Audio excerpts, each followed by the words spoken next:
Who is he? Where is he? Why is he here?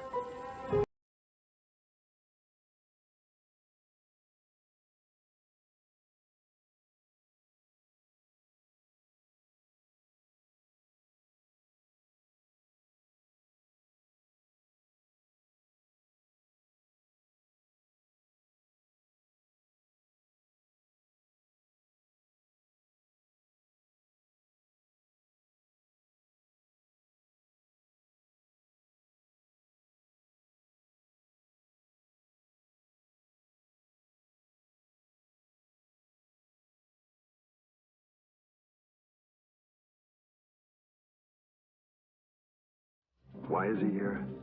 That, too, remains an unsolved mystery. Occupied by his daily affairs, he finds little time to contemplate such questions, except for those moments.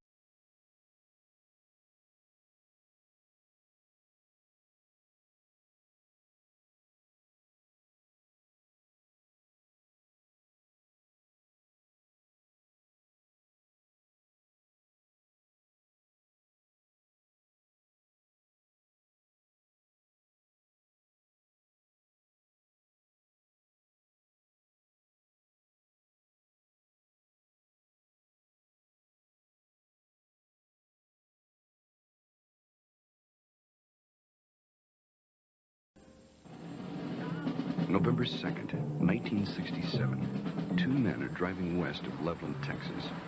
The night is clear and still. Then around 11 p.m., they have an extraordinary experience.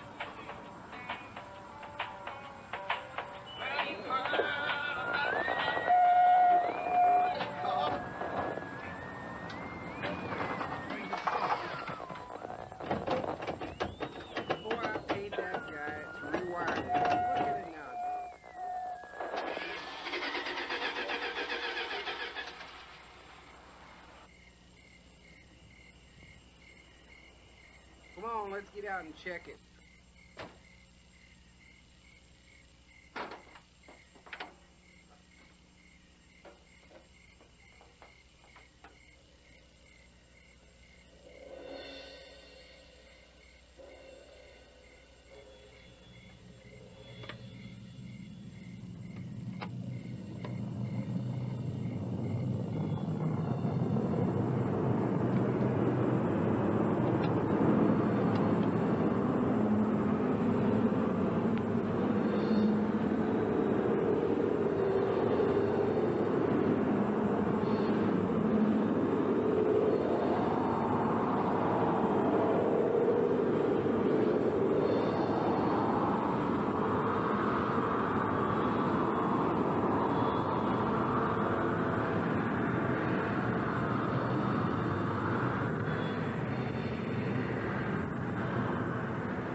After the object disappears, their lights come back on. The engine restarts, and they hurry to notify the police. Later, the Air Force investigates their story and 15 similar reports before concluding that a form of globular lightning was responsible for the sightings. But there are many other possible explanations. What you're witnessing is based on fact. Some will find it fascinating. Some may find it frightening. But it is all true. With special thanks to NASA and the Department of Defense for their cooperation in our search for UFOs. It has begun.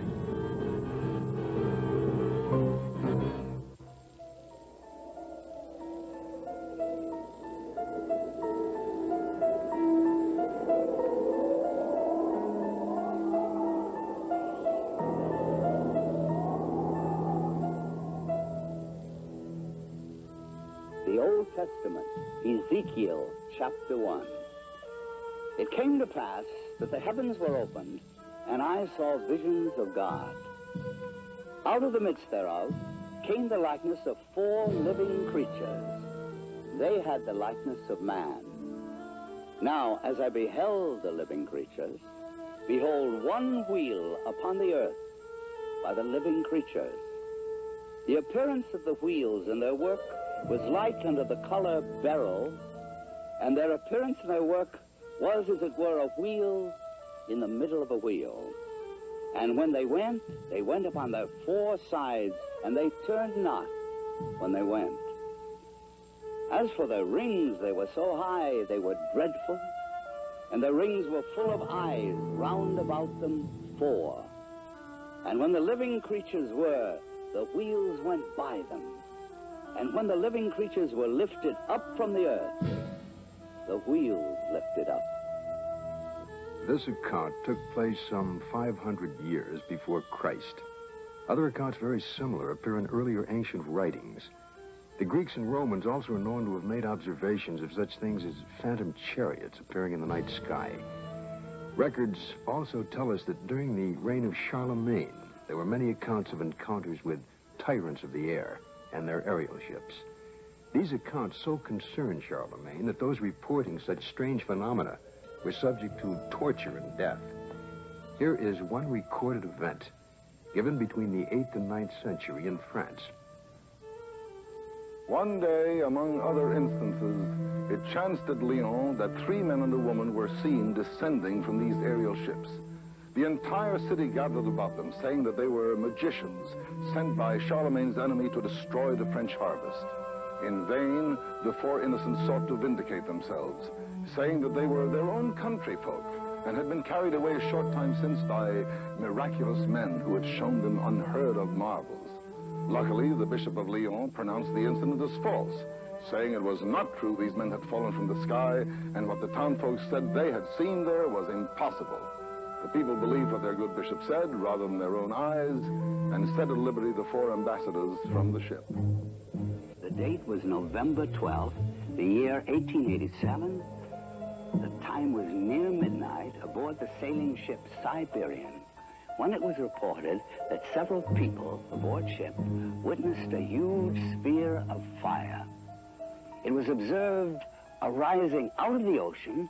It rose to an altitude of 16 meters, then flew against the wind and came close to the ship, then dashed off toward the southeast. This sighting lasted a full 5 minutes. Within the years 1896 and 97, mysterious airships were reported all across the United States. In Oakland, California, a group of streetcar passengers reported a winged cigar that sent out a stream of bright light. The sighting spread through Colorado, Texas, Kansas, Nebraska, Iowa, and many other states, particularly in the Midwest. On April 11, 1897, Walter McCann of Rogers Park, a few miles north of Chicago, took a photograph of an airship. The New York Herald, as well as the Chicago Herald Tribune, pronounced the plates as being genuine and not a fake. Dr. Jacques Vallée, international authority on the UFO experience. The first thing I'd like to dispel is a frequent misconception that UFOs are limited to this country. Very often people ask me, how come I never hear about UFOs in other parts of the world? How come we only hear about UFOs in America? Well, UFOs are not an American phenomenon. They are a worldwide phenomenon. That's one of their most dramatic characteristics. The first major wave of sightings, and sightings tend to come in very intense series over a couple of months over a given region of the world. The first such major wave occurred over Scandinavia in 1946. There was a major wave in this country in 1947, mainly in the western states. And then there have been waves in the US in 1950, 1952, and so on. And there have been intense concentrations of sightings in Africa, in Latin America, in Mexico, in the Soviet Union, in the People's Republic of China, Australia, New Zealand, and on and on and on. I don't know of any single country that has not had a series of UFO sightings. May 1975, Manitoba, Canada. Unidentified flying objects have been reported over the small town of Carmen. The objects have been seen by many witnesses over a period of several weeks. May 13, 1975, cameraman Alan Carr of station CKY in Manitoba, photographs 2 separate sightings over Carmen in front of 4 witnesses. The first sighting occurs at approximately 10:30 p.m. The object appears to be stationary just above the ground. Then, almost simultaneous with a flash which appears in the sky, the object moves north at blinding speed. Only when the film is later analyzed in slow motion does Carr realize what he has captured photographically. Approximately an hour later, a second sighting occurs. The object appears over a group of trees and moves from left to right at an apparently low relative altitude to the horizon. Again, slow motion analysis provides a fascinating study of this unexplained event. On June 30th, 1973, Jean Bigot of the Astrophysical Institute flew over Chad aboard the Concorde, packed full of scientists and scientific apparatus. At 17,000 meters altitude, in the twilight of a total eclipse, Mr. Bigot photographed the horizon with his camera.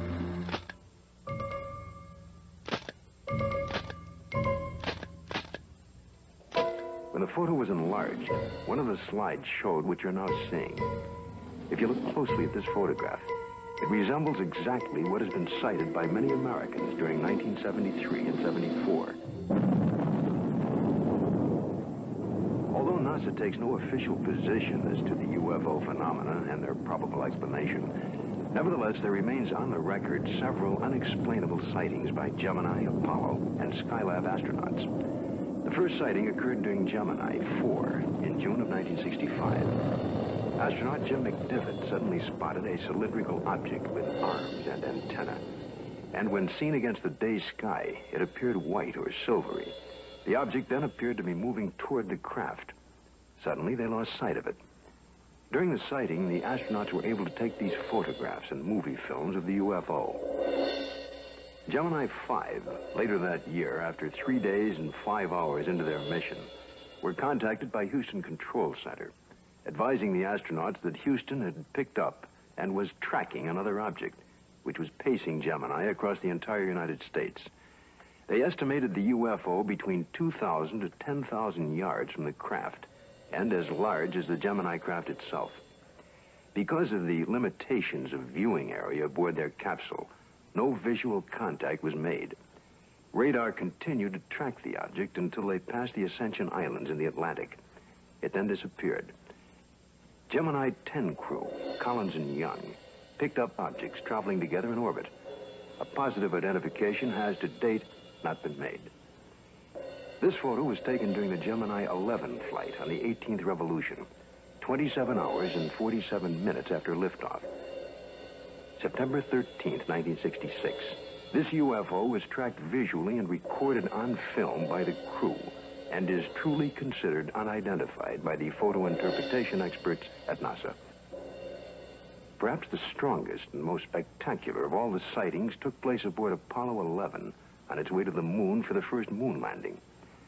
The ship was 1 day out, on July 16, 1969, when they spotted an unusual object.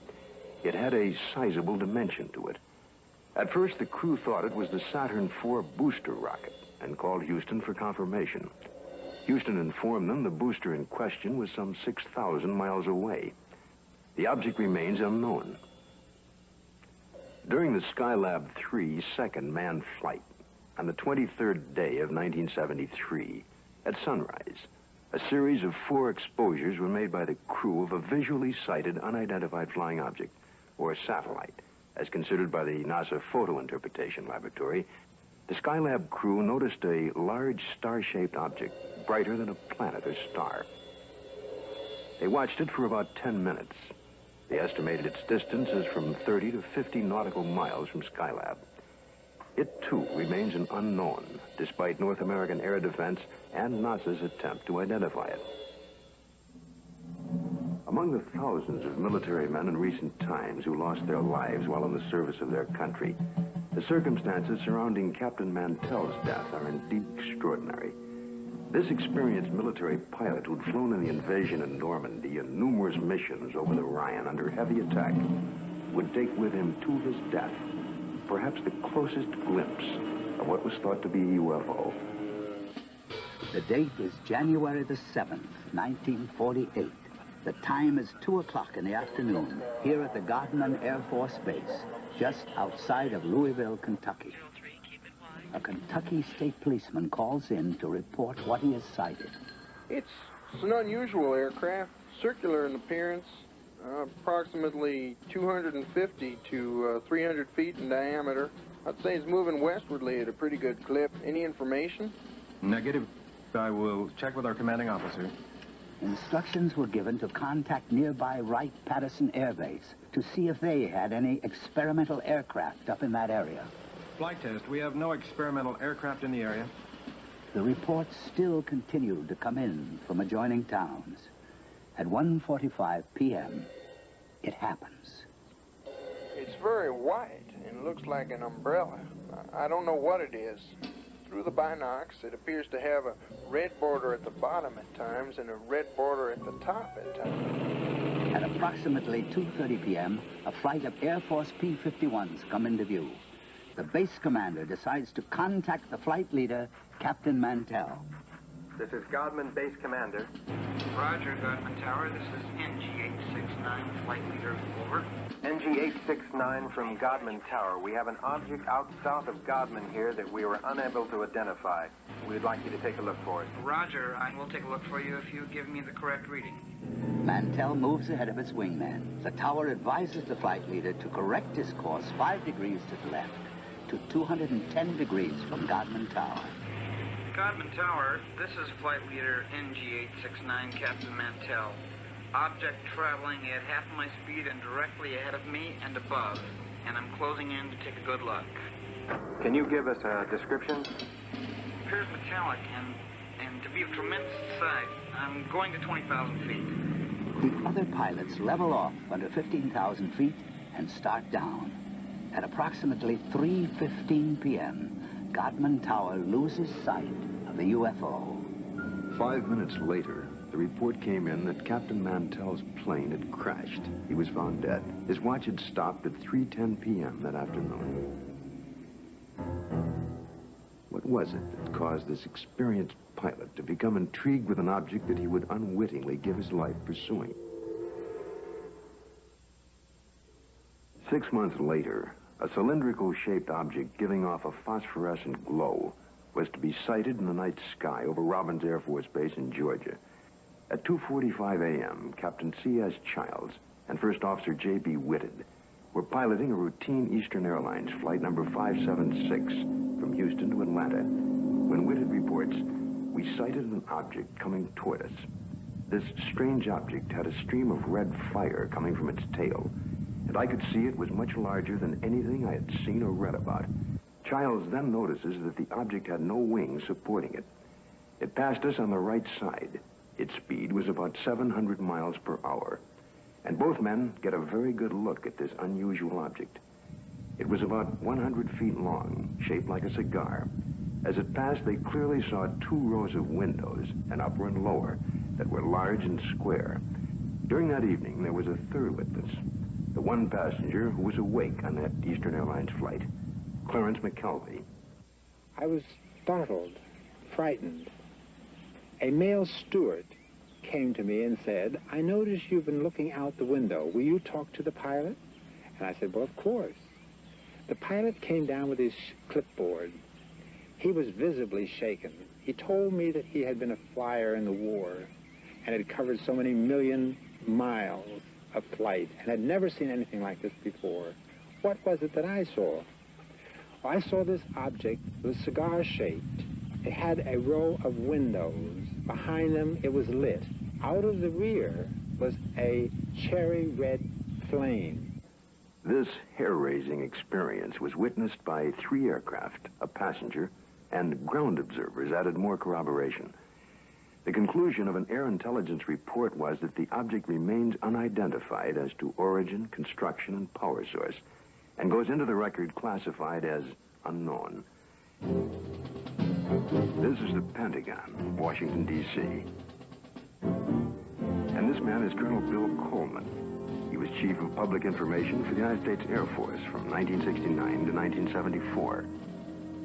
It was here at the Pentagon that the Defense Department first became interested in the UFO phenomenon. This occurred in the late 1940s. With reports about objects and lights seen in the sky by military personnel and others, the Air Force decided to investigate the matter anyway. There was that one possibility that these flying objects could well be foreign weapons used for test purposes and might affect our national security. The investigative branch was called Project Sign. The project had only been underway for about 2 weeks when the Mantell crash had made headlines across the nation. The staff's investigation was far from complete, but public pressure was enormous. And they were forced to come up with an answer to really quiet growing speculation that Mantell had been killed by hostile aliens and some flying saucer. That's when we decided that Mantell had chased the planet Venus. However, this was an initial finding. The Chills and Whitted case had an impact on the Air Force project. It presented the first close-up account by highly reliable witnesses. The object described led some of the staff to postulate an extraterrestrial theory.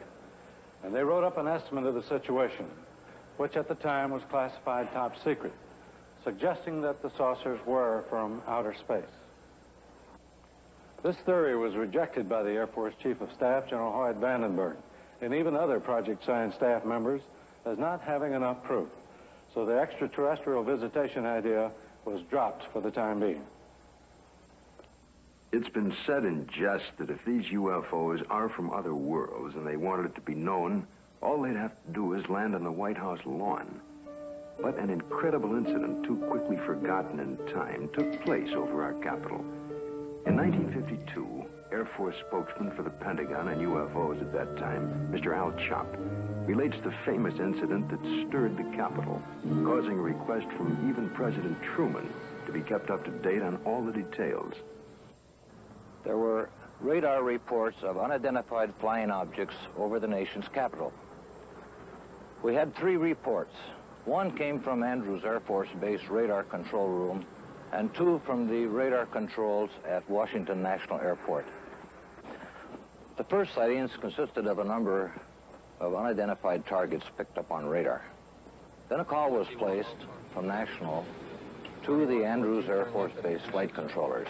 They were apparently tracking the same targets.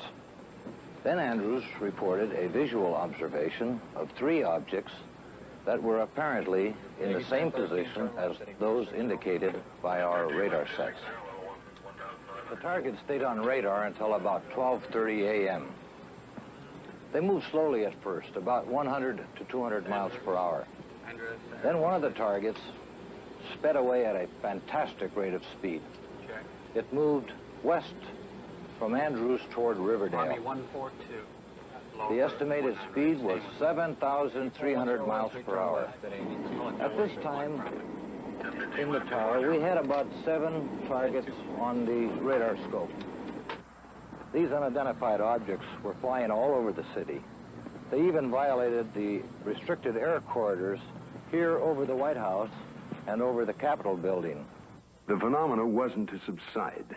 The following Saturday night, July 26th, a repeat performance unsettles the Capitol again. I was awakened the following Saturday night around midnight by a telephone call to my home in Virginia. It was the public information officer for the Federal Aviation Authority. He told me the air traffic control radars were again picking up a large number of UFOs over the Capitol area.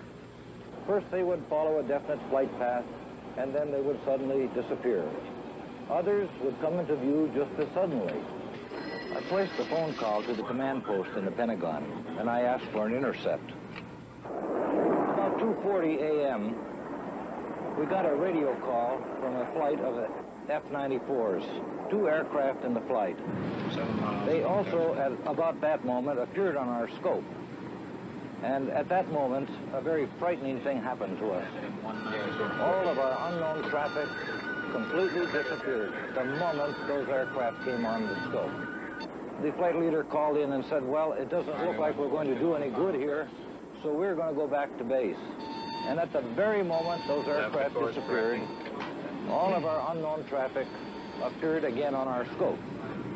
And again, it was a very frightening experience. We called Andrews Air Force Base, and they reported exactly the same thing happened to their scope.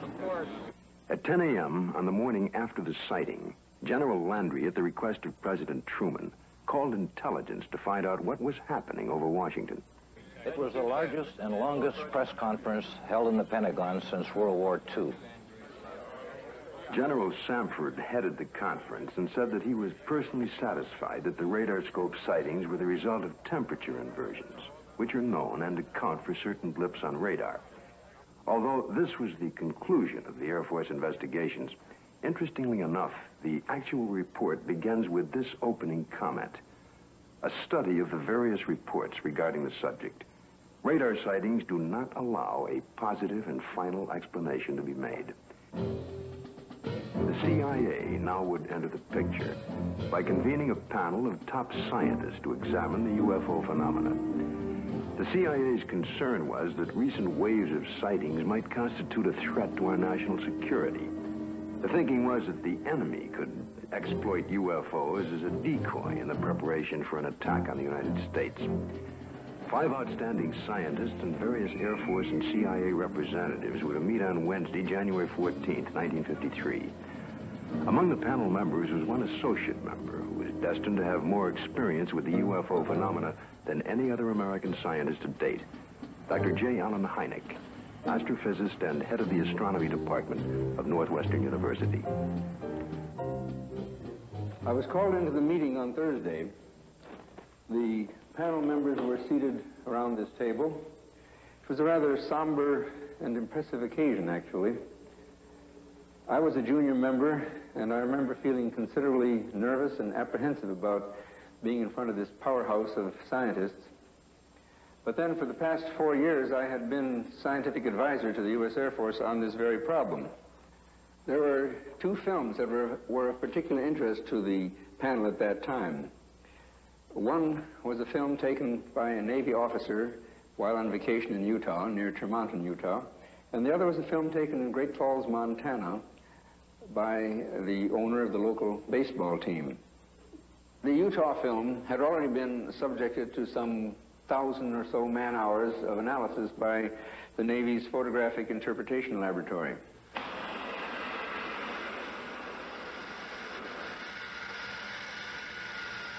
The panel got up from their chairs and crouched around the wall to examine the films, and they asked to have the films run several times, as a matter of fact. Now, the Navy had, on the basis of their detailed analysis of the Utah films, they had concluded that the objects shown on the films could not be birds, balloons, aircraft, and so forth, but indeed that they were self-luminous, unidentified objects.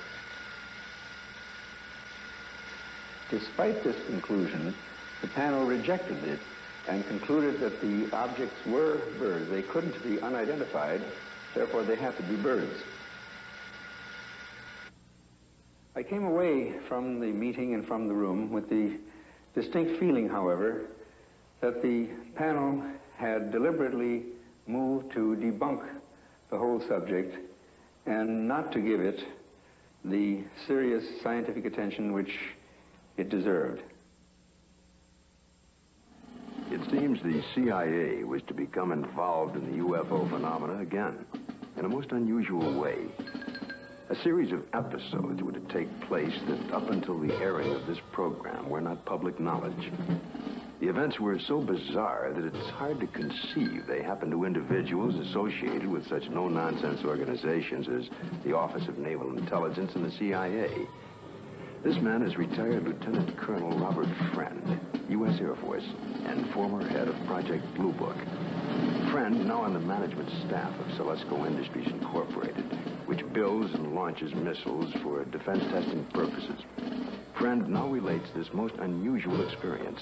It was 1959 when I was invited to attend a briefing in the security portion of this building. It seems a retired Rear Admiral had information about a woman in Upper Maine that purported to have established contact with extraterrestrial beings.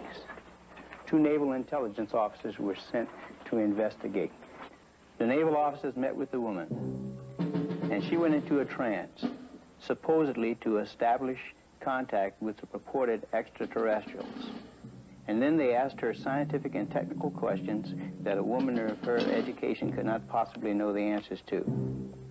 Yet, as the questions were put to her, she was able to answer easily with seeming telepathic help from these purported extraterrestrials. According to the report, she indicated there was an organization, OEEV, which meant Universal Association of Planets, and that organization had a project, UNZA, meaning Earth, which was being conducted. Then an unexpected turn took place.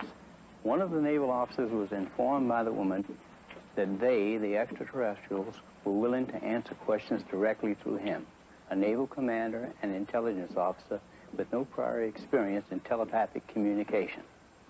He took over and attempted to write down the answers to questions put to him by his fellow naval officer. The word traveled back quickly to Washington officials and the very skeptical CIA.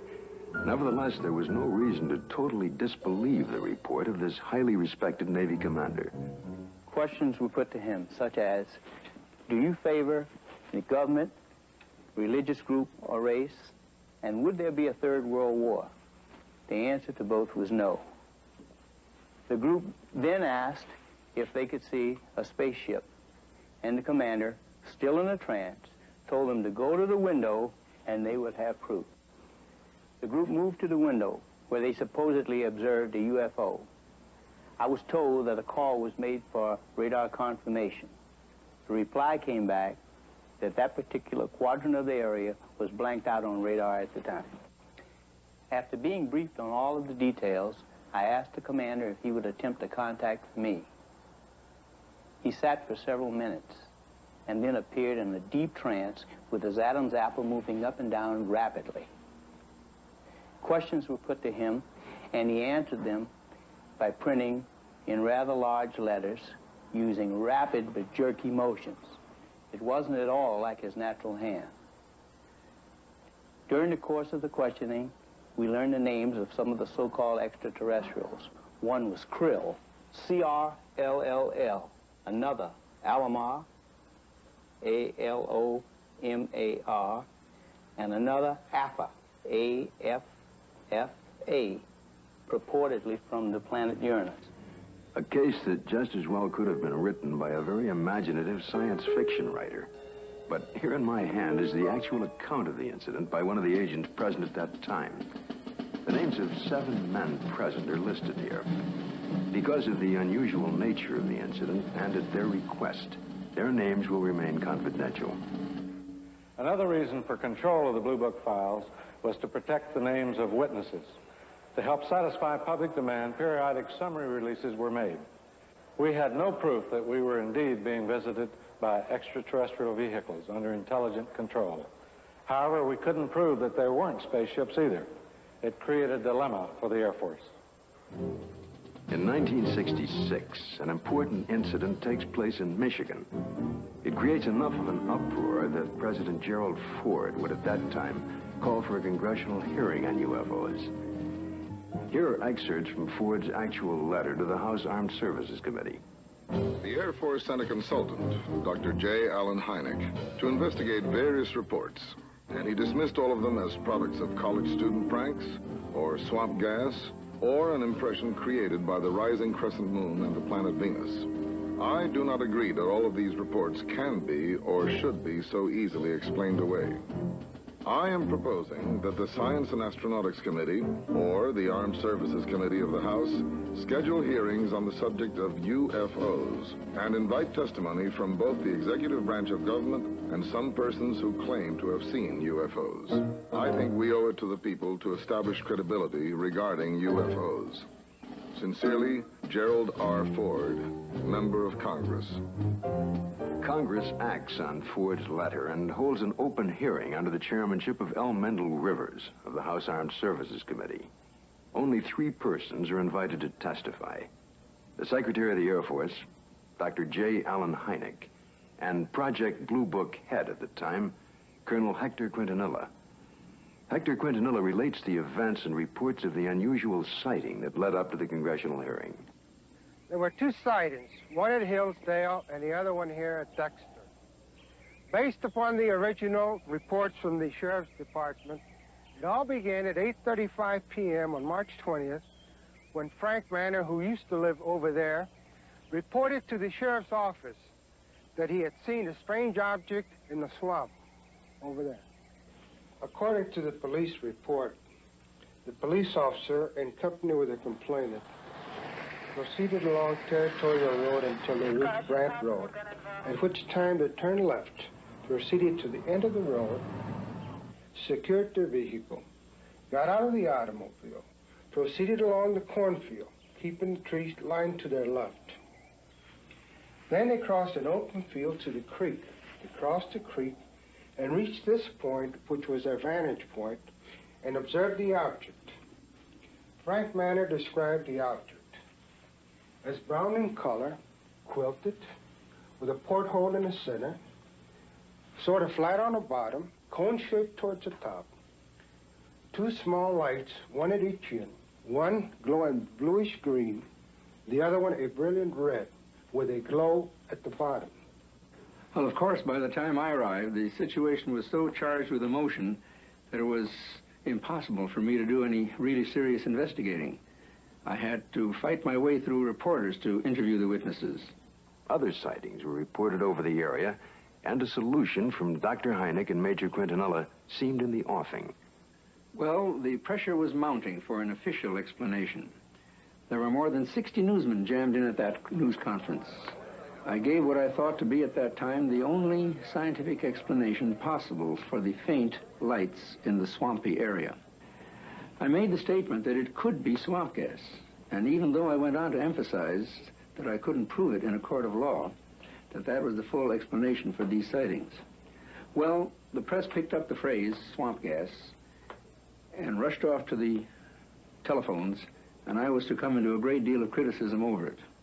What was the outcome of that congressional hearing? I believe the Air Force presented its side quite openly and completely. It seemed to satisfy the members of the committee.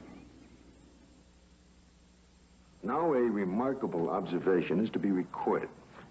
If the facts are correct, the Air Force must now consider the possibility of beings related to UFOs.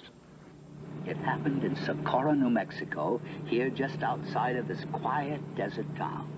A state highway patrol officer, Lonnie Zamora, was on duty, as he had been for the past several years. A black Chevrolet was observed, speeding by the courthouse. Zamora put his highway patrol car into pursuit. Lonnie chased the car north on US 85. As he passed this hilly area, Zamora heard a roar and something caught his attention. 10 or 15 seconds pass. Lonnie then calls in to the sheriff's office. The time was about 5:45, I recall, and he said, support to 1044, an accident. And then he said, I'll be 10-6 out of the car, which meant that I was going to be investigating a possible accident. And I went up this road about a half a mile, and then I stopped my car and got out and looked out, and I could see a white looking object in the distance. I thought it was an overturned car at first, but I got into my patrol car and went up closer to it. And when I started to get out of the car, I heard a big roar. As I got to it, I could see a couple of, looked like a couple of coveralls hanging from a clothesline. I couldn't see what it was, but it looked like a couple of coveralls. Zamora called in. He sounded very excited. He said he watched an object lift up slowly and disappeared into the sky very fast. I went down to where the object had been, and I noticed the brush was burning in several places. The object had left 4 perpendicular impressions on the ground. I noticed several bushes were smoldering, but they felt cold to the touch. I noticed what appeared to be a couple of oval footprints on the ground. I knew Lonnie had seen something. The proof was right there.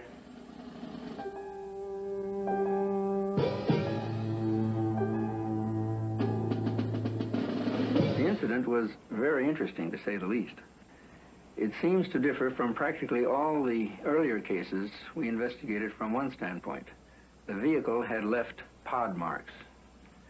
There was an insignia observed by Lonnie Zamora on the side of the craft. The insignia was unidentifiable, not American nor Russian. And last of all, the observation of these two people in some sort of suit. But what did the investigation turn up? What was the official Air Force estimation of the situation? We went over the case completely. We had soil samples tested at the Air Materials Laboratory. The burnt bushes were analyzed for propellant residue. We measured the distances between the pod marks. My first reaction was that it was a lunar test module from NASA or the Air Force.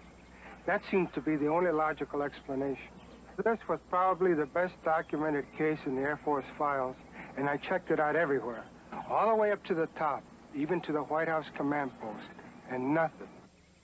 According to the official status of the sighting of Lonnie Zamora, case carried as unidentified, pending additional data. April 19, 1897, in Leroy, Kansas, a farmer named Alexander Hamilton, his son, and a farmhand are awakened by strange noises from the cattle pen. Going outside, they discovered, to Hamilton's utter amazement, an enormous airship with a brilliant searchlight is slowly descending over the cow lot. Fearfully, Hamilton moves closer and is startled to find that one of his cows has been caught by a red cable running down from the ship. The next day, after an extensive search, he discovers the cow's hide, legs, and head in a field miles away. This is one of the first recorded cattle mutilations connected with UFOs. The report could easily be dismissed as a tall tale if there were no others. But since then, thousands of bizarre animal mutilations have been discovered, not only in this country, but in Africa, Australia, Brazil, and many European countries, in fact, all over the world. In this country, mutilations have occurred in over 30 states in the last 5 years alone. Frustrated ranchers and law enforcement officials have come to recognize the classic signature of the mysterious mutilators. Often, in a remote area, a cow will be found dead, the sex organs removed, and the tongue, an ear, and an eye all surgically cut out. The body, more often than not, has been drained of blood, though no blood has been found on the ground. In fact, there are no tracks or prints of any kind near the body. And yet, amazingly enough, there is no evidence of a struggle. One of the first states to be hit by the mutilations was Colorado. Reporter Bill Jackson of the Sterling Advocate covered the story from the very beginning. A classic mutilation, or say 90 to 95% of the mutilations will be almost identical. Some part of the face will be gone, exposing nothing but, you know, the jawbone. An eye will be taken, the tongue will be cut out, and an ear will be taken. The rectal area of the animal will be what appears to be bored out. The reproductive organs will be removed. In the case of a cow, the udder will either be entirely removed or parts of it will be removed. Usually, again, in probably 90 or 95% of the cases, there will be no blood whatsoever in the animal. And there will be no traces of blood on the ground where it fell or where it was mutilated. All you've got is the carcass, and you've got no idea why it died, or how it died, or how it was mutilated. Or it all began in 1975. It was a bizarre time. Nobody had ever seen anything like this before. Not only did we have the mutilated dead animals on the prairie, but we also started getting the lights in the sky at night. Along that time, there were many theories that were being developed on why this was being done. The satanic cults were being blamed, dope smugglers, UFOs, a government experiment of some kind. As time went on, the situation became so widespread that people realized it couldn't be the occult or the dope smugglers, which left us two possibilities. Number one, it was being done by a government, let's say. Or number two, it was being done by UFOs. As more and more cases were reported, the Colorado Bureau of Investigation was called in. Well, our position is basically one where predators, at least our investigation determined that predators were responsible for probably 99% of the reports of mutilations. As I said, there were 203 separate reports received from this agency. But of the 203, we only received 45 tissue samples to conduct microscopic analysis on. Of the 45 tissue samples, we found that only 2 of those 45 had actually been mutilated with a sharp instrument. When they first started, they would send samples of these animals to the CBI, to Fort Collins, to try and determine what was the cause of their death, what was mutilating them. And 9 times out of 10 or more, the report would come back that were being caused by predators. Now, these ranchers and the sheriffs in these rural areas have been around cattle all their lives. They've been around coyotes all their lives. And they knew that this just wasn't possible. A coyote would not do that. Predators, when they come in and start to eat, now I'm talking about 4-legged predators. They'll come in and they'll bite, and then they'll pull and they'll tear. The cuts we have, even we can't make cuts like this. We've tried this many times on dead animals with scalpels, razors, and knives, and we can't make the same cuts. We've had cattle that we've went and investigated that were, called in, and I think I have a mutilation here, and we went out and we seen it, and it was not a mutilation. And these are not the ones that's reported. The ones that we classed as a classic type mutilation are actually mutilations, and they're not predators. Animals, wild animals, predators, coyotes, won't approach these carcasses. But in the case of an animal being mutilated in the wintertime, there's possibly something about the cold weather that may mask whatever it is that keeps predators away, and that will be the exception to the rule. Is this animal here, is any pretty much like the other ones you had that was mutilated? Yeah. How old a cow is this, Don? 8 years old, according to the way I looked at her teeth, 8 or 9. I know definitely it wasn't animals. We took out the whole works there.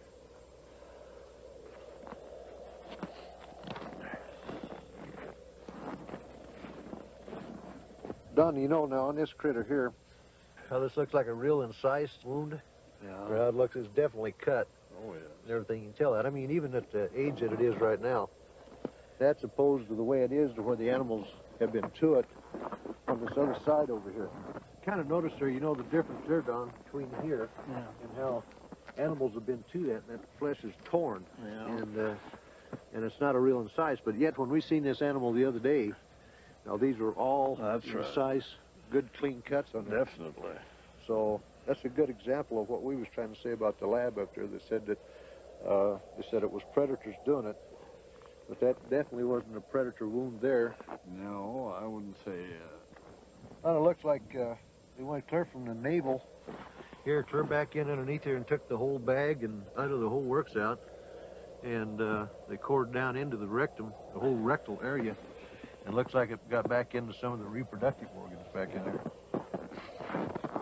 As the mutilations and the sightings of the lights in the sky continued, it got to a point to where ranchers in the northeastern part of the state began arming themselves. They weren't getting the results they wanted from state authorities. They were concerned for their families, and they never knew when they might be next. They began patrolling their pasture land, watching over their herds at night. The lights from the sky, when they got too close to a herd of cattle, the ranchers shot. Well, I think everybody was a little edgy. Everybody started carrying high-powered rifles. I don't know what good it would have done, but everybody was awfully nervous. I'm completely convinced that there's something there that's not normal. There's a lot of questions that are unanswered, I'm sure, and hopefully someday maybe somebody will figure it out. Unidentifiable lights in the sky have appeared in virtually every area of this country which has been plagued by cattle mutilations, but no explanation has been found for these strange sightings. There are some who believe that these objects in the sky are responsible for thousands of mysterious cattle deaths which continue to this day.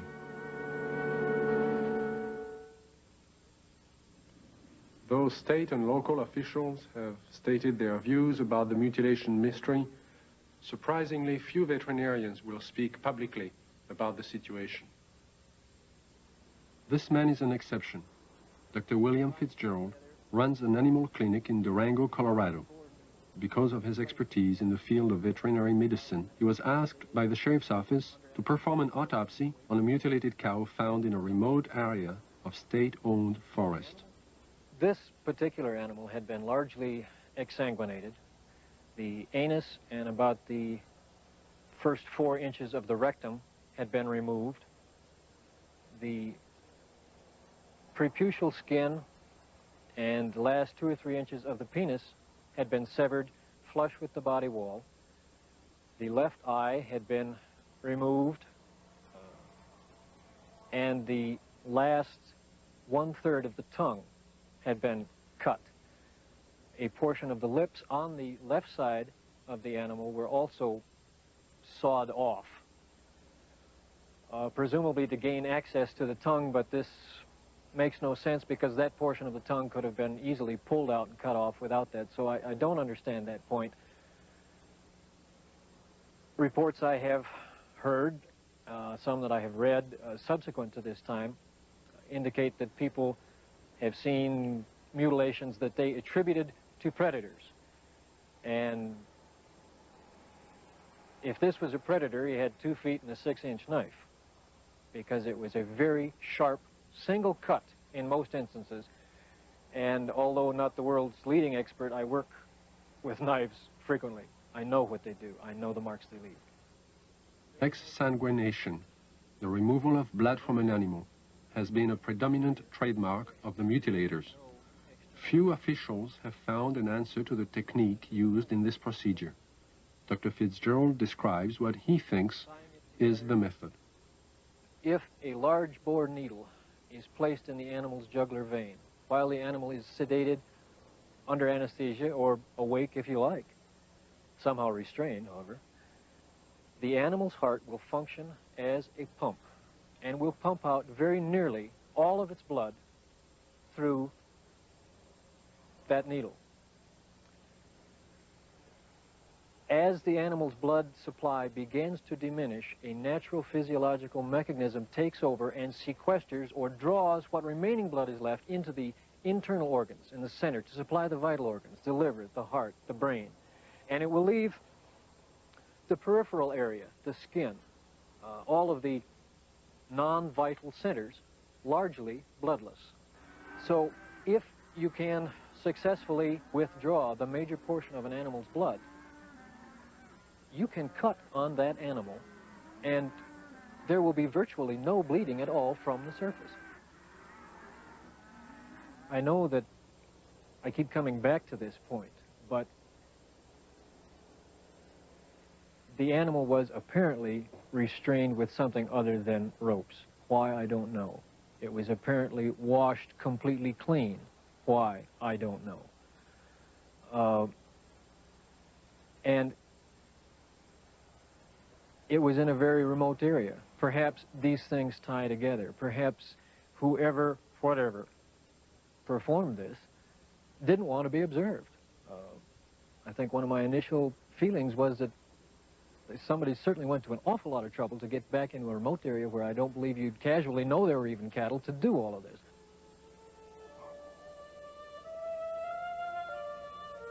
Dulce, New Mexico, similar to the plains of Colorado in its isolation, but nestled among rolling hills and small mountains, is the land of the Jicarilla Apache.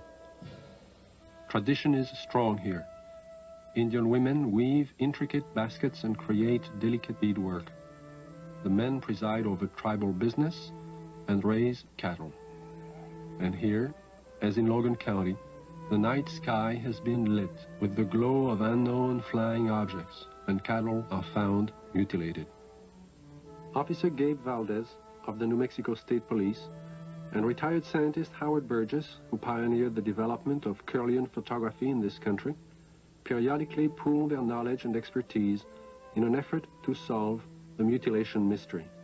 Officer Valdez describes how it all began. It was in 1976, June the 14th, when we first had one of our cattle mutilations here in Dulce. The cattle that was mutilated belonged to Mr. Manuel Gomez. Any time that we do find one that it's not too decomposed and it's fresh enough for us to do some tests, well, I do call on Mr. Burgess because he has a lot of knowledge in the field of science that is very helpful to me in conducting my investigations. Howard Burgess had a theory that some of the cattle had been marked prior to their mutilation with something which would show up under ultraviolet light but be invisible to the naked eye. Late one night, he and Valdez conducted an experiment and found that out of 80 head of cattle, 5 were indeed marked with a powdery white substance, visible only under ultraviolet light. So we took ultraviolet with some special filters and ran the cattle through it, and what appears to be markings glowed under ultraviolet. It's invisible to the normal eye, but under ultraviolet it does glow. Then we removed the hair from the region that does glow, and we removed a control sample. We took these to the lab and had chemical checks run on them. We did find that the sample that did glow is extremely high in potassium and magnesium. At the time, this was interesting, but it didn't mean much to us until we ran on to other things that began to tie in with it. The tie-in came on July 3rd, 1978, when a UFO was sighted over Taos, New Mexico. As it hovered over the town, it dropped a thin film of ashes onto the ground below. The ashes contained high levels of magnesium and potassium, the same elements found on the cattle under ultraviolet light, but there was more. We find there's at least 25 elements in there. There's a good possibility that it may be something that's organic. And if it is, this just opens up a real bag of worms, because anything can happen if this is an organic material that has come from one of these crafts. And this, as the people told us, directly fell from the craft that was hovering over the area. One evening in 1975, Logan County Sheriff Tex Graves took his deputies into the countryside around Sterling, Colorado, determined to track the bright lights which had been skimming across the ranches and farmlands for the last several weeks. Reporter Bill Jackson describes the sequence of events. We were just getting started in this. We really didn't know what we were doing. We weren't prepared for anything like this, of course. But as time went on, we realized we couldn't catch them, so maybe we can take pictures of them and discover something that way. About a year and a half later, the lights returned. The mutilations were still going on. So we arranged with the Honeywell people in Denver to borrow a 1100 millimeter Lentar lens from them. And got some high-speed recording film from Kodak. And then we sat and we waited, hoping that the lights would come back and we'd have a chance. And finally that chance came. It was a stationary object that we saw for approximately 30 to 45 minutes, and the resulting shots were interesting, to say the least.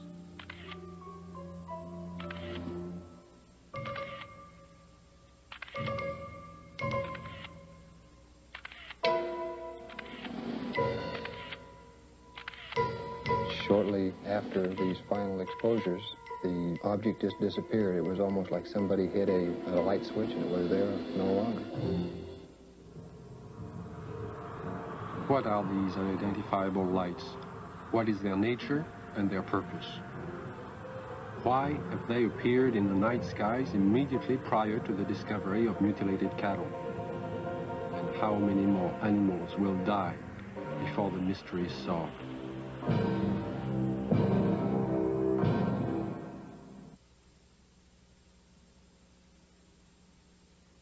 in 1974, I received a call from a woman who had a strange story to tell.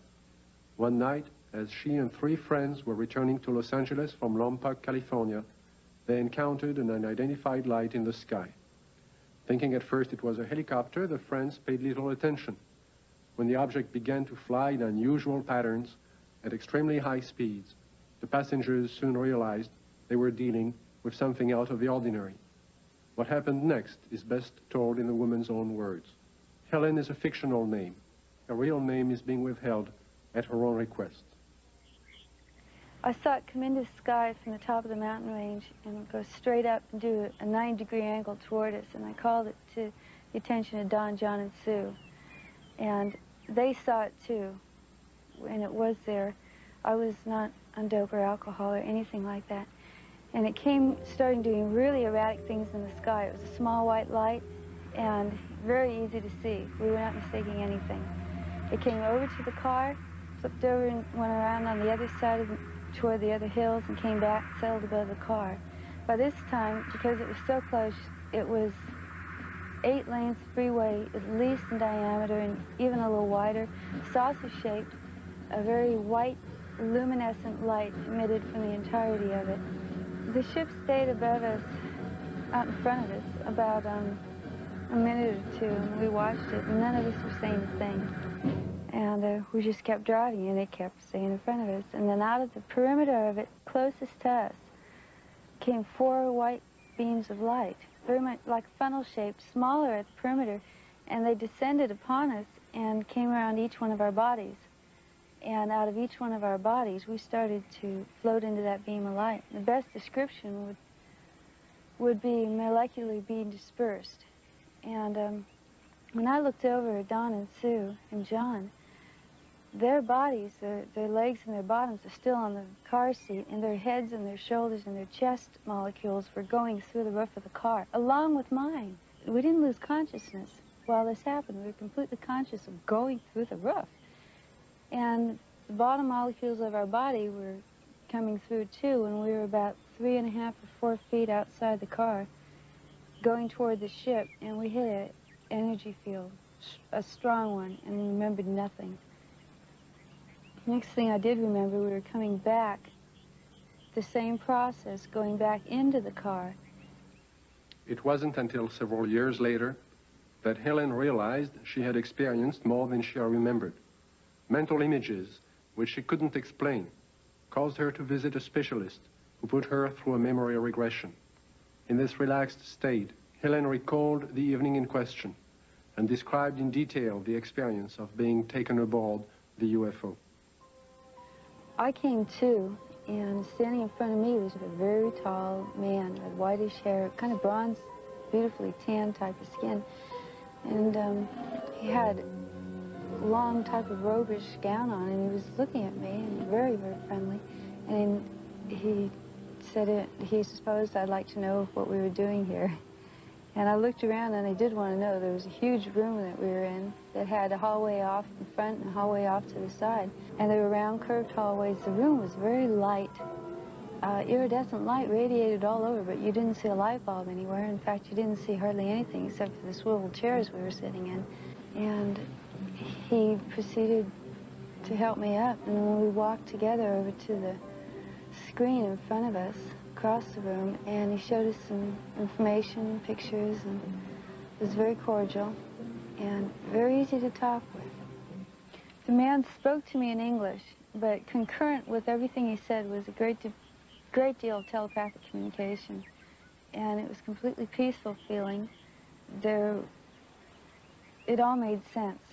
He showed us a screen with many images on it that clarified some of the things he was saying. He also said that he'd been around with the other people there for thousands of years, and that they had been picking up people and giving information to people for the use of putting it into this world, into this society, to bring about a lot of better changes. And the interesting thing was that there are some people, he indicated, who we know and read about, who were given information by him. This is what he told me. And there was no fear. That's predominant, I think, in everything. from this large room where we first came on, the man led me down into a couple other rooms. And the one that's very interesting was more or less in the center of this ship, and it was a room full of dials and full of men dressed in more form-fitting clothes, whereas the one who met me had a type of ambassadorial robes on. And these guys had more like turtlenecks and Levi's. They were still white, soft, iridescent, and very comfortable looking, and they were working. There was plenty of dials, and there was lots of screens, types of scopes there, and they were doing things very involved. None of them paid any attention to us. They kept their work. After he had taken me to these rooms, we were walking again down the hall to go back to the car. And while we were walking, I remember telling him, you know, nobody's going to believe me. And he said, he's a really nice doctor, and he goes, it doesn't matter if anybody believes you. And there was a purpose to being told these things, and what I'd learned and what John and Sue had learned too had its purpose. And he was very kind and very cordial. You could meet him on the street almost and not even feel anything unusual. And then we came back to the room, and we were put back in the car the same way as we were taken out. And we just this tremendous sense of peace, and that there was a lot more going on than we had originally thought. In December of 1969, amidst great public controversy, the Condon report from the University of Colorado was finally out. In summary, they found no evidence that UFOs were a threat to the national security, and the late Dr. Condon recommended that the Air Force terminate its involvement in UFO investigations and analysis. In 1969, the Air Force officially disbanded Project Blue Book and the study of the UFO phenomenon. The conclusions of Project Blue Book were, 1, no UFO reported, investigated, and evaluated by the Air Force has ever given any indication of threat to our national security. 2, there is no evidence submitted that sightings categorized as unidentified represent technological developments or principles beyond the range of present-day scientific knowledge. And 3, there is no evidence indicating that these unidentified objects are extraterrestrial. The files of over 12,000 cases were placed into storage. But the ubiquitous UFO wasn't to be influenced by this government position. Incidents were to continue, with daily reports of flying objects finding their way into the news media. In the closing months of 1973 and early into 1974 alone, there are over 1,000 unrelated and unsolved reports of UFOs from across the United States. Delaware State News, Dover, Delaware, October the 16th, 1973. Dover. 3 women on their way to the market saw it. At the same time, the crew of the Delaware State Police helicopter saw it. 2 airline pilots flying over Dover reportedly saw it. Flight controllers at the Dover Air Force Base saw it. Southern Illinois, Carbondale, Illinois, October 18th, 1973. It didn't make any noise, Don said. It had red and green flashing lights on the front and back. Times Dispatch, Richmond, Virginia, October the 19th, 1973. It was hovering, and we parked there on U.S. Route 15. About 2 hours and watched it. Walla Walla, Washington, January 30th, 1974. Guards of the Washington State Penitentiary have spotted what appears to be the same UFO 2 mornings in a row from their tower positions at the prison. Scranton Tribune, Scranton, Pennsylvania, February the 25th, 1974. Police spot flying object. State's UFO reports are increasing. October 21st, 1978. Bass Strait, Tasmania. A pilot named Frederick Valentich disappears after reporting a strange craft hovering above him. December 12, 1978, La Chapelle, France. A 45-year-old worker riding home observes an oval object. Together with another witness, he sees the craft hover above them. December 12, 1978, Guadalajara, Mexico. 2 luminous saucer-shaped objects are reported by residents, then by a police officer. December 16, 1978, Palermo, Italy. A bank clerk spots a disc of light and alerts the police, who take several photographs. January 2nd, 1979, Wellington, New Zealand. A veteran pilot and a newsman filmed 7 objects. January 4th, 1979, Jerusalem. Police on duty see 3 mysterious objects at high altitude.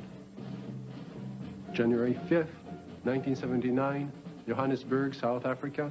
A woman and her son report seeing half a dozen occupants in front of a brightly colored craft on a lonely country road. Ordinary people are seeing something all over the globe. But what have the experts seen? NORAD and the Air Force do have extremely sophisticated equipment, and by use of the phased array radar facility, surveillance is maintained on objects in space. But the system is only designed to track things like rockets, satellites, and man-made debris, objects with specific trajectories and which hold an orbital or flight velocity of approximately 4.8 nautical miles per second. This system is designed to discriminate between objects in space. For example, it will ignore a meteor entering the Earth's atmosphere, but will quickly spot a satellite as it begins re-entry. Objects can also be photographed with incredible precision by the electro-optical surveillance system, and it's very good at its job. However, it's not designed to photograph everything, just specific items and particular missions. The sky is so vast, it is virtually impossible to wait for, track, and photograph all unidentified phenomena. There is just not sufficient time or budget. So it is not really accurate to say that our sophisticated equipment and personnel are able to identify and examine any and all UFOs. On the contrary, they are programmed to study man-built machines, and only that. Among the many reports of UFOs in late 1973, one incident would stand out because of the credibility of the 4 witnesses. This is Major Coyne, Army helicopter pilot, his co-pilot, Lieutenant Arrigo Jetsi, Air Medic Sergeant Healy, and Robert Janicek. These men had just finished their annual flight physical early that day and were found fit and sound of mind. They would take off from Port Columbus Airport about 10:30 p.m. But what was about to follow, and the subsequent report they filed, would put to the test the credibility of these men. Approximately 8 miles east of Mansfield, our crew chief, Sergeant Robert Janicek, observed a red light on the east horizon. Did you gentlemen see the same red light? Yes, I did. Our helicopter was flying on a northerly heading. We were flying at an altitude of 2,500 feet. He indicated that the light seemed to be facing the helicopter, moving along in a parallel direction with our aircraft.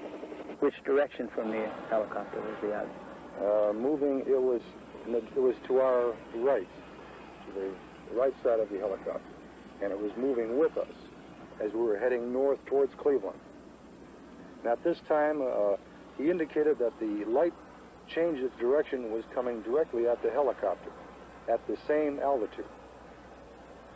And as the helicopter was maintaining a speed of 90 knots, the object came at a terrific speed from the horizon. We estimated 15 miles. Visibility was reported 15 miles that night. Did you gentlemen see the object at this time, after it had been pointed out by the sergeant? No, not at that time. I was flying left seat or co-pilot, and visibility from that seat from an object approaching from the right is rather limited. So I was having a difficulty seeing the object. And it was for that reason that Major Coyne did take the aircraft or the controls from me. I grabbed the controls from Lieutenant Jetsi because I thought it was going to hit us. I braced for impact. With that, I pushed the collective down to get the helicopter to start to descend. I then looked at the altimeter. It was showing 1,700 feet, and we were descending 1,000 feet a minute.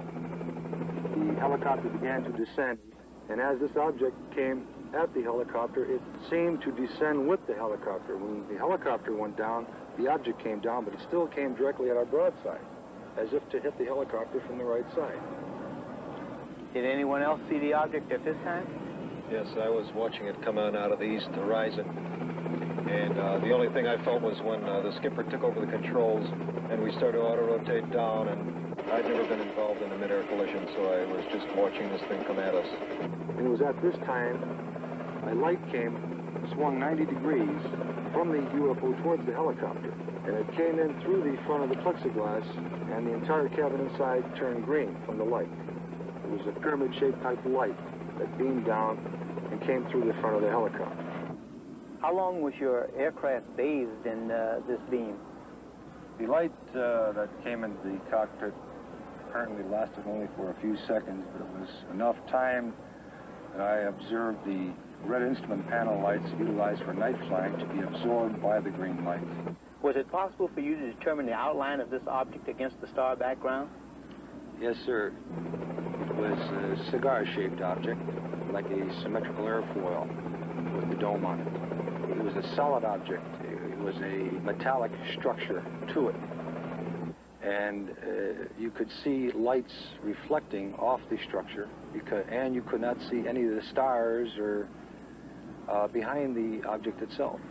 Well, while all this was going on, what was the attitude of the helicopter? Apparently, when we were supposed to be descending at 2,000 feet a minute at 100 knots, we were climbing at 1,000 feet a minute with the controls still established for a descent.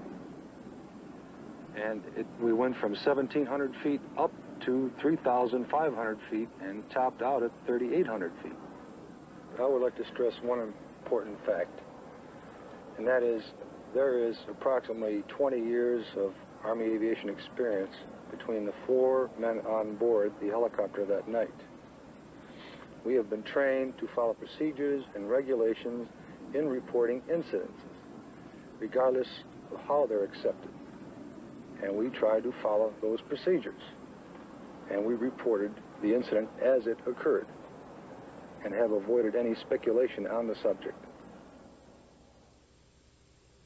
While our government's official position is not to speculate on this subject, we can choose to let our minds explore other possibilities, to use our imaginations. For if we consider that astroscientists agree on one point, that the possibility of life elsewhere is not only quite probable, some feel it is there without a doubt. Let us suppose then that these objects are real space vehicles, extraterrestrial in origin, and not an illusion of the mind. Perhaps we can begin to accept such ideas as various reported UFO shapes and configurations by looking at our own aviation history. We have, in 71 years, devised dozens of aircraft shapes, from propeller-driven biplanes to lunar modules to date.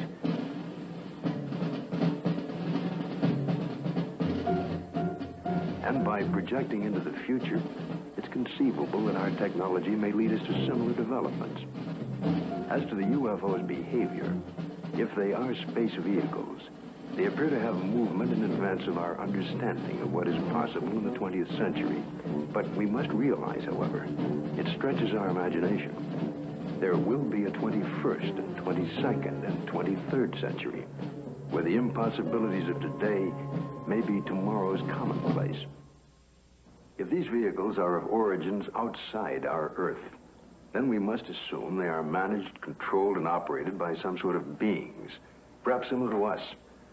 From sketchy reports around the world, we can begin to construct a hazy portrait of these aliens. Reports indicate ashen, pale, white skin, perhaps with a thin protective membrane over them. Eyes large, far apart, with a wraparound appearance. Nose indefinite, 2 small breathing holes. A slit mouth, or small, or no opening at all. Behavior, cautious, curious, firm. Ability to paralyze on touch. Sounds emitted. Humming. Oohs in a foreign language or some accent. Buzzing as if electronic from their head and chest. Wearing head protection or overall body protection. We just might not be scientific and technically sophisticated to the extent that's necessary in order to recognize what is the real evidence in this, in what we have collected. I think we should also think of other possible hypotheses. Suppose there are such things as interlocking universes, where forms of matter which don't mesh with ours except under strange conditions. To assume that we're on the level of intelligence that would of necessity be visiting us, if they have the ability to come here, there may be no common bridge of understanding. There may be attempts at communication and we don't recognize it as communication. We must always be aware of the fact that we may be testing the wrong hypothesis. As for instance, in the days when people talked about stones falling from heaven, that was testing the wrong hypothesis. Meteorites do exist. The phenomenon exists, but they're not stones that fall from heaven. They're stones that the Earth collides with when they're in orbit around the sun. It's arrogant, egocentric, egotistical for us to think that we are the highest intelligences in the universe. I think that's completely preposterous. As far as the extraterrestrial intelligence is concerned, I believe it's out there. We have not been able to come up with a logical explanation. At least our scientists have not. The only plausible explanation that would explain all of these sightings is the theory that these could be intelligently controlled vehicles controlled by an alien species, alien to this planet. How would the public react if this event were true? To find the answer, Dr. Leon Festinger of the New School for Social Research consulted a number of prominent social psychologists from several universities across the United States. You must realize that social scientists can only make educated guesses about reactions to such a new and startling event. But nevertheless, certain behavior can be predicted. Dr. Aronson of the University of Texas points out that many people already have strong beliefs about the existence or non-existence of extraterrestrial beings and are committed to these beliefs. Dr. Walser tells us that if these extraterrestrial beings were advanced beyond us, we would probably gain technological information from them, that many Americans may worry that their benefactor will demand something in return, constant gratitude or acknowledgement of their superiority. As far as panic is concerned, most of my associates agree that it wouldn't happen unless there were, one, an imminent danger with no escape or chance to protect oneself, and two, it resulted in loss of contact with family or primary groups. And last, there is also the question of longer-term effects. What would happen over many years?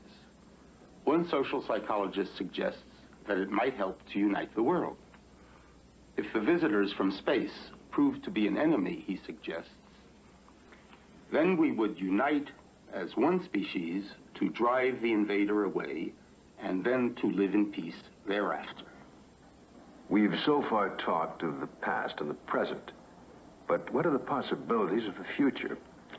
It seems almost certain that if other beings more advanced than ourselves do inhabit other sectors of the universe, then it's quite probable there will come that day, that moment in time, when official contact will be made.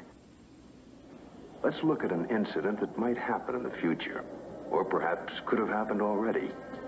The premise is that contact is made by extraterrestrial beings with representatives of the United States Air Force at Holloman Air Force Base in the deserts of New Mexico. The day is clear. It's about 5:32 a.m. at Holloman Air Force Base. Traffic light. One recon plane is on the field ready for takeoff when Sergeant Mann is given a report of an approaching unidentified craft. Yeah, Bill, no, nothing on the I'll repeat it again. Unidentified approaching objects on coordinate 49er, 34 degrees southwest, falling length and around. Can I go northeast with the Army helicopter? Probably a stray civilian, maybe. Keep me informed. 142, turn left. I see him over there. Check with Edwards. Make contact with him, Bill. This is Holloman Air Force Base Control Tower. Identify yourself. What's your tail number? You're encroaching on military airspace. Warning, identify yourself. You're in a restricted military air corridor. Call the base commander. Base commander's office, Sergeant Whitmore speaking. Yes? Yes, hold on. Colonel, for you. This is Colonel Horner, yes? Yes, an unidentified vehicle. You warned the aircraft again? 142, turn left. What's its shape? Check Edwards. Civilian patrol?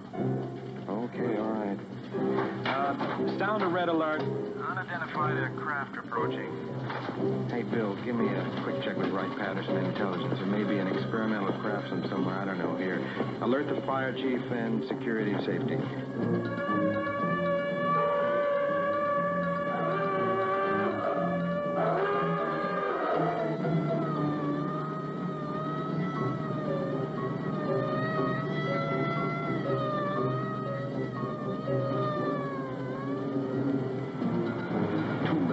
Interceptors are dispatched to escort the unidentified crafts out of the area.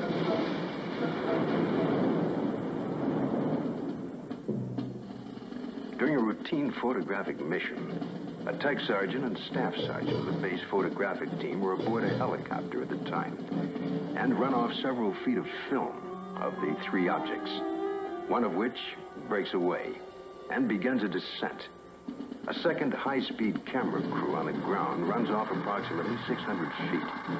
The cameras continue to roll as the extraordinary vehicle comes into view. It hovers, almost silently, about 10 feet off the ground for nearly a minute and yaws like a ship at anchor, then sets down on 3 extension pads. The commander and 2 officers, along with 2 base Air Force scientists, arrive and wait apprehensively. A panel slides open on the side of the craft. Stepping forward, 1, then 2, and a third, what appear to be men dressed in tight-fitting jumpsuits. Perhaps short by our standards, with an odd blue-gray complexion, eyes set far apart, a large pronounced nose. They wear a headpiece that resembles a rope-like design. The commander and the 2 scientists step forward to greet the visitors. Arrangements are made by some sort of communication, and the group quickly retires to an inner office in the King 1 area. Left behind stand a stunned group of military personnel. Who the visitors are, where they're from, and what they want is unknown.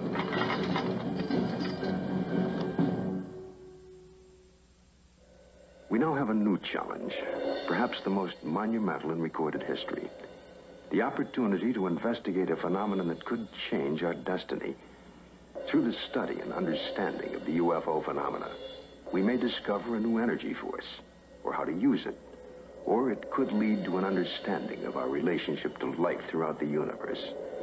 And if there are beings from distant advanced societies, we may be privileged to see a revelation, a look at ourselves 1,000 years in the future. And perhaps at this very moment, located in another galaxy, somewhere in infinite space, other beings raise similar questions and discuss the possibilities of life outside their planet and talk about Earth as part of their plans for the near future.